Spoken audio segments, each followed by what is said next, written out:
Part 1. The invisible war you were born in. There comes a point in the life of a highly intelligent loner when everything goes quiet. Not just the external world, but the internal one. The noise of trying to fit in, the effort of being understood, the longing to belong, it all begins to dissolve. What replaces it is not peace, but silence. And in that silence, you begin to feel something ancient and unspeakable. A question rises, not from your mind, but from your soul. Why do I feel like I've forgotten something important about myself? This is the beginning of the awakening. Not the kind sold in books or performed on stages. The real awakening is brutal. It shatters illusions. It strips away the borrowed identities you've worn just to survive in a world that was never designed for you. And suddenly you're left alone, not by accident, but by necessity. Because only in solitude can you begin to see what has always been hidden in plain sight. Your power has been asleep. The highly intelligent loner is not weak. You are not broken. You are not antisocial. What you are is unclaimed. You were born with insight that cuts deeper than most can handle. Your mind perceives patterns others miss. Your emotions run deeper than language. And your intuition whispers truths long before logic catches up.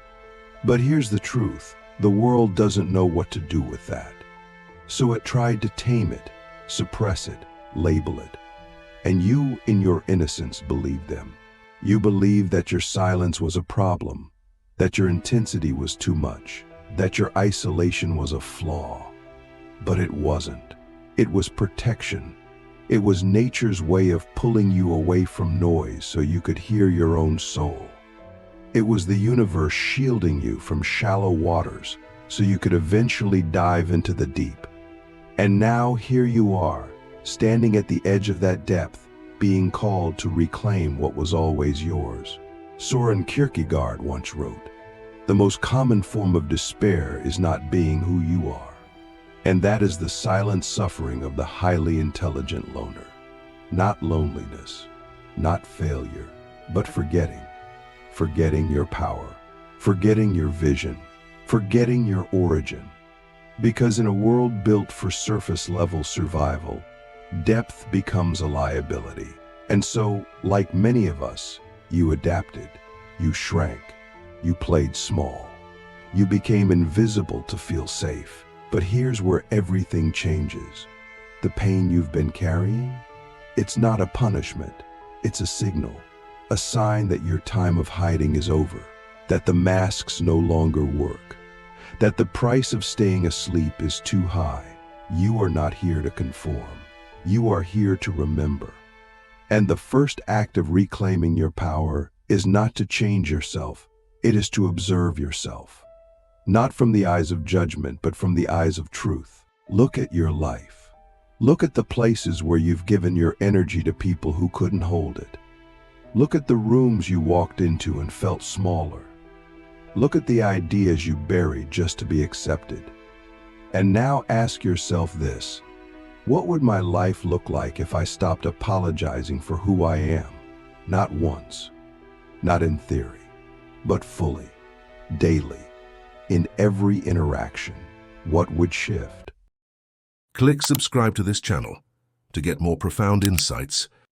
The highly intelligent loner must undergo a different kind of transformation. Not the loud, performative kind, the quiet, irreversible kind. It's an internal rebellion, a decision to no longer outsource your sense of self, a vow to stop seeking mirrors in broken reflections. It begins with solitude, but it does not end there, because the goal is not isolation. The goal is sovereignty. To reclaim your power, you must confront the illusions that stole it.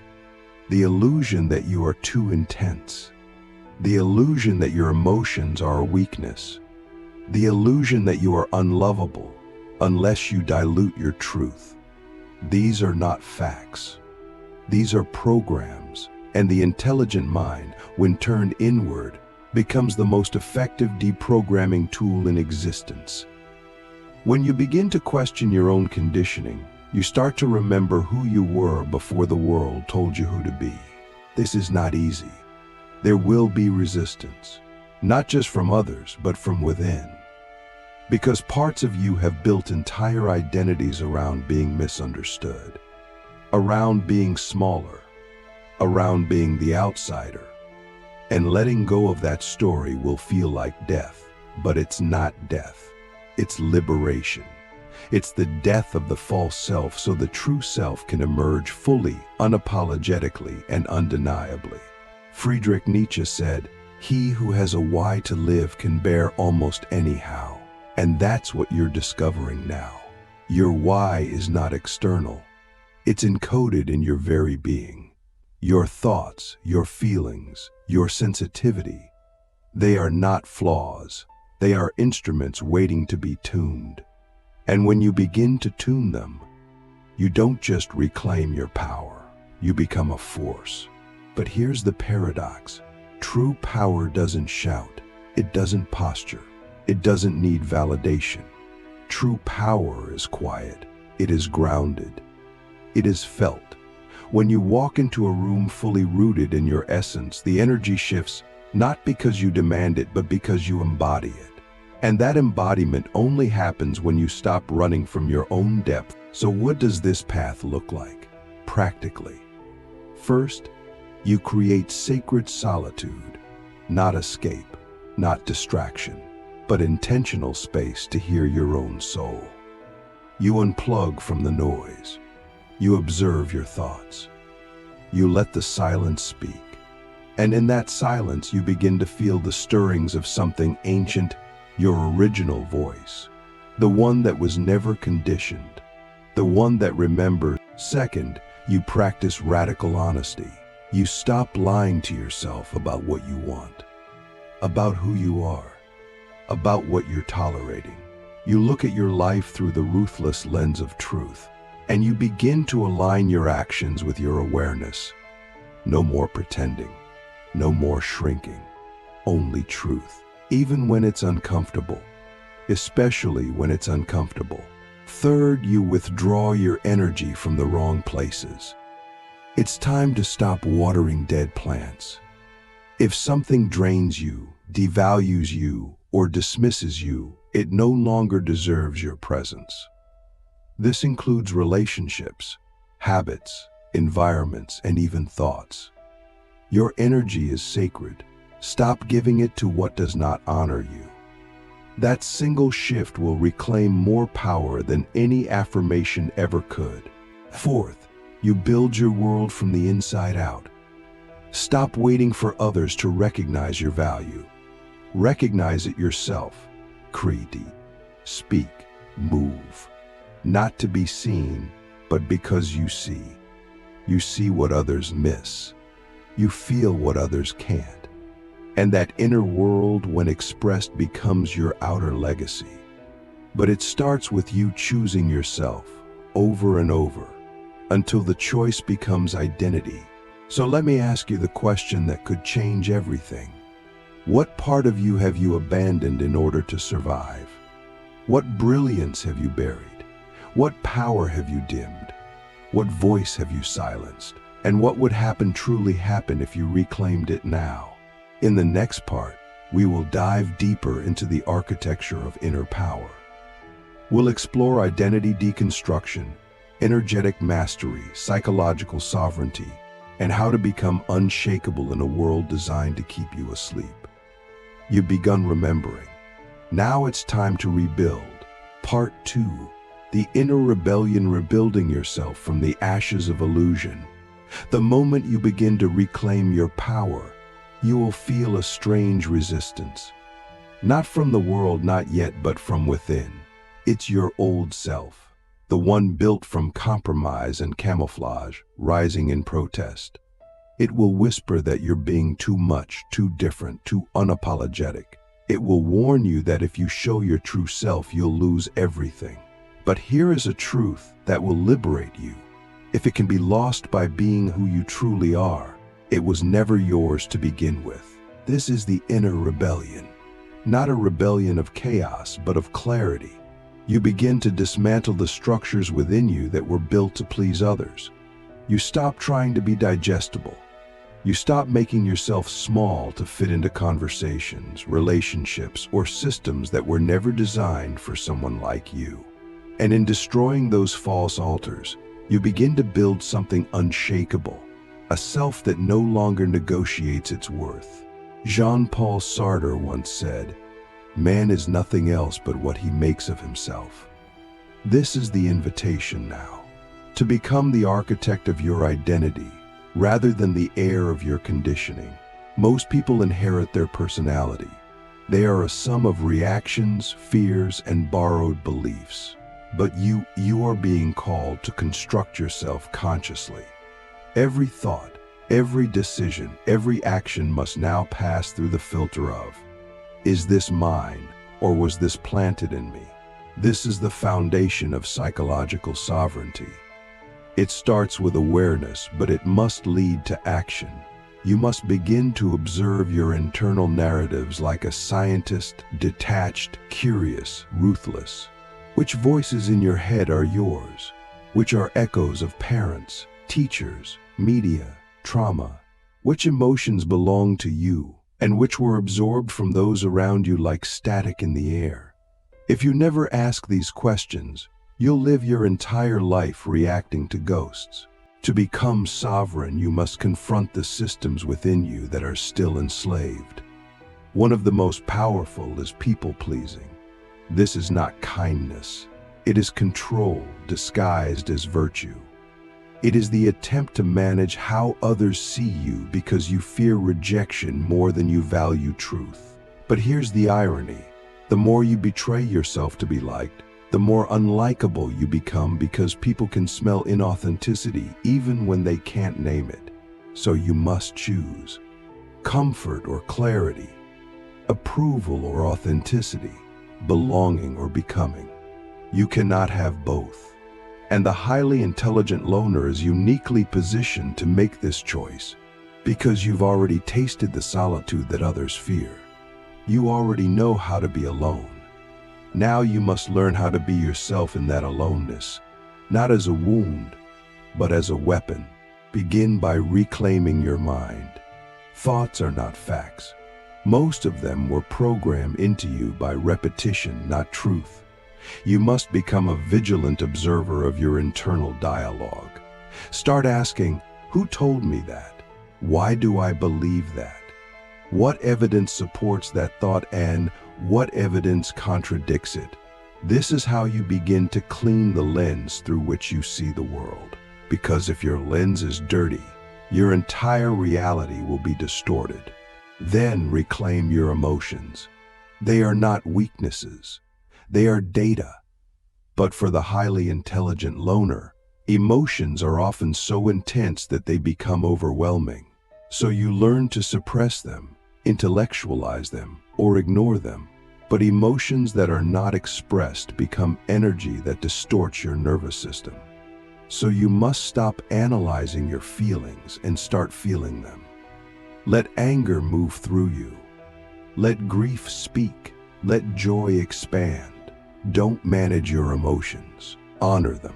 Marcus Aurelius said, "You have power over your mind, not outside events." Realize this, and you will find strength. But before you can have power over your mind, you must stop identifying with it. You are not your thoughts. You are the witness of your thoughts. And once you realize that, everything changes. You begin to create space between stimulus and response. You pause, you breathe, you choose. And in that choice is your rebirth. Now let's talk about energy. Power is not just mental, it is energetic. Every thought, every word, every boundary you set or violate carries a frequency. And for the highly intelligent loner, your energy is often porous. You feel everything. You sense the unspoken. You carry emotions that aren't yours. This is not a flaw.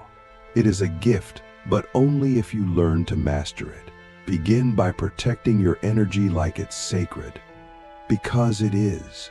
Stop giving it to people who drain you out of guilt or habit. Stop leaking it through over-explaining, overthinking, or over-committing. Start noticing how you feel after every interaction. Does this expand me or contract me? Does this conversation elevate me or deplete me? Your body knows. Start listening. Your power is in your discernment. And then reclaim your voice. Not the voice you use to impress or entertain. Your true voice.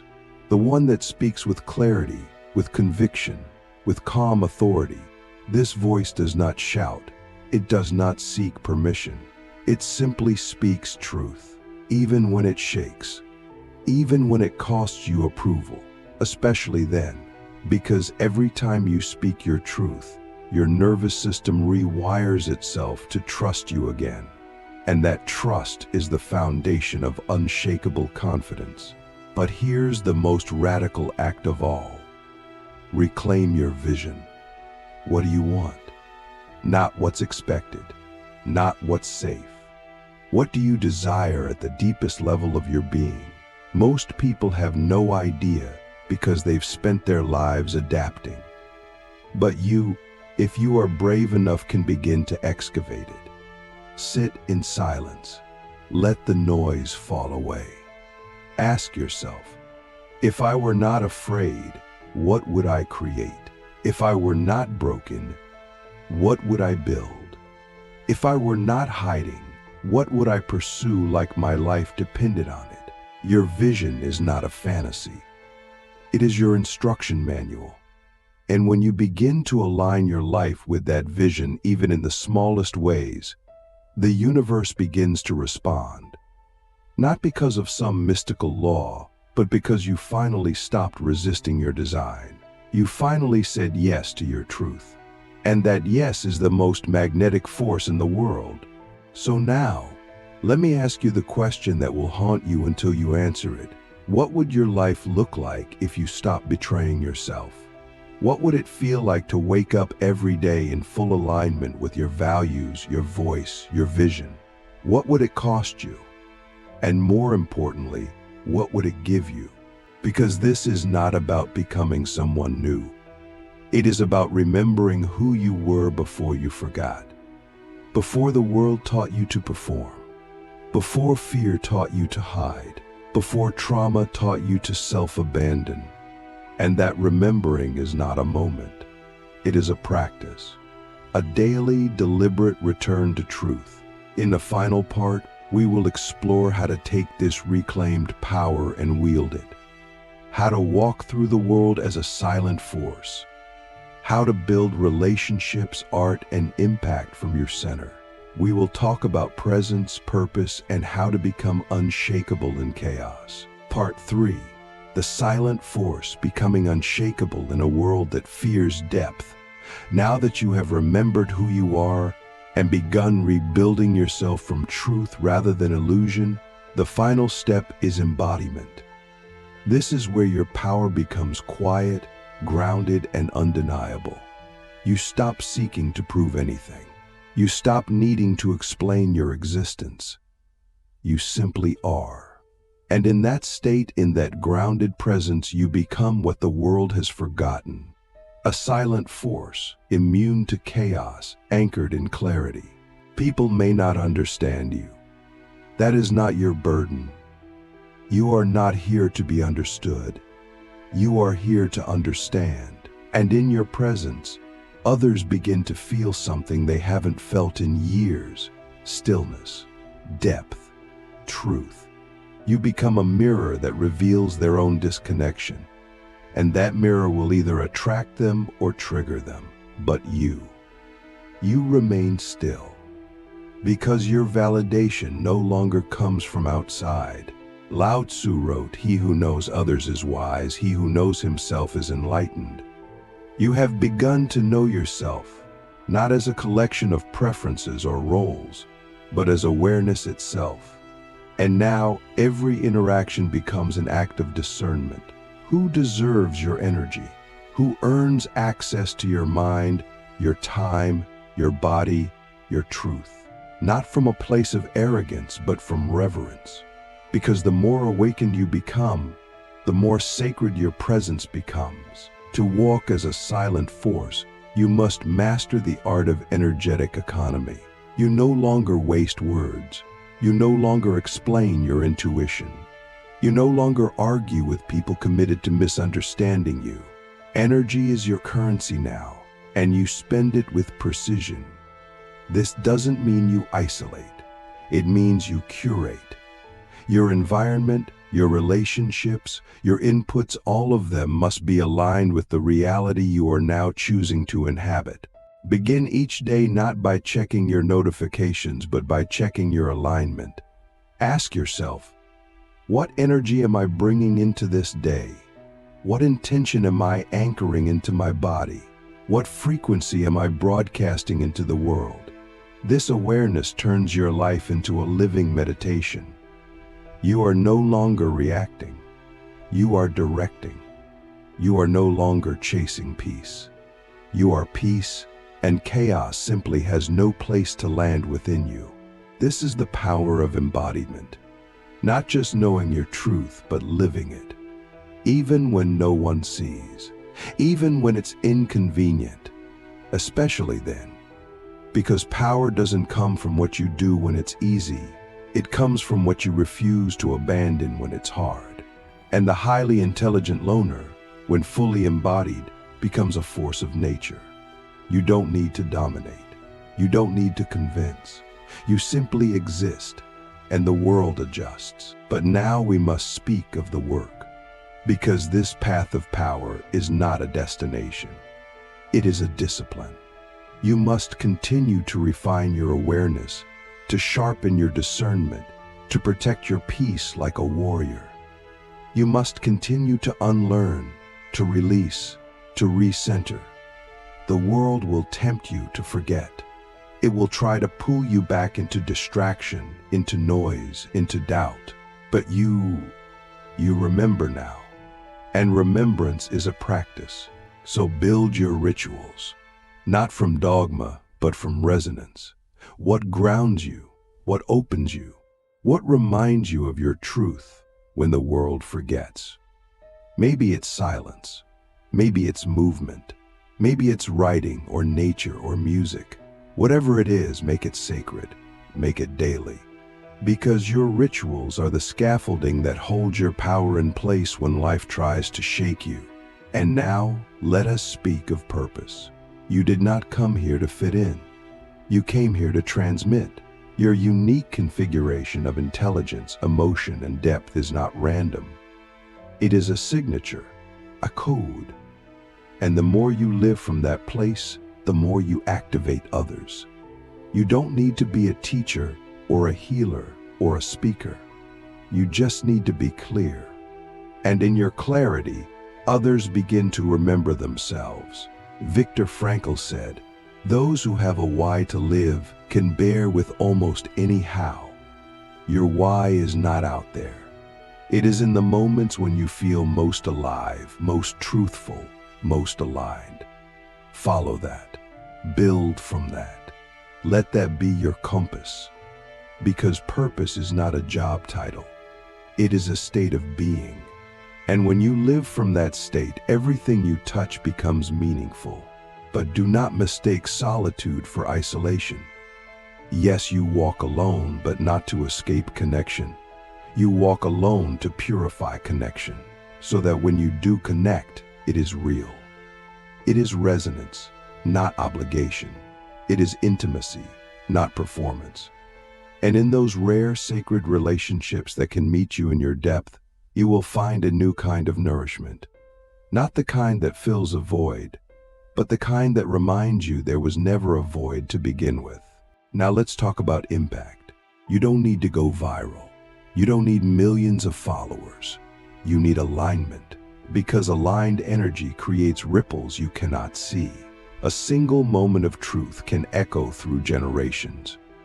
A quiet act of integrity can shift timelines.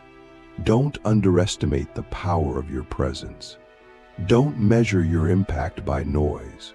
Measure it by frequency. by how deeply you are living your truth, regardless of who sees it. And finally, let us speak of legacy, not the kind etched into stone, but the kind etched into consciousness. The real legacy of the highly intelligent loner is not fame. It is frequency transmission. It is the invisible revolution of presence. You walk into a room and something shifts, not because of what you say, but because of who you are. That is power. That is mastery. That is the quiet revolution you were born to lead. So I leave you with this question, not to answer with words, but with your life. If you lived every day as if your presence was medicine, how would you show up? What would you say no to? What would you claim? What would you stop apologizing for? And what would you finally allow yourself to become? Because the truth is, you were never broken. You were never lost. You were never too much. You were simply unclaimed. And now you are remembering. You are rebuilding. You are rising. And the world will never be the same.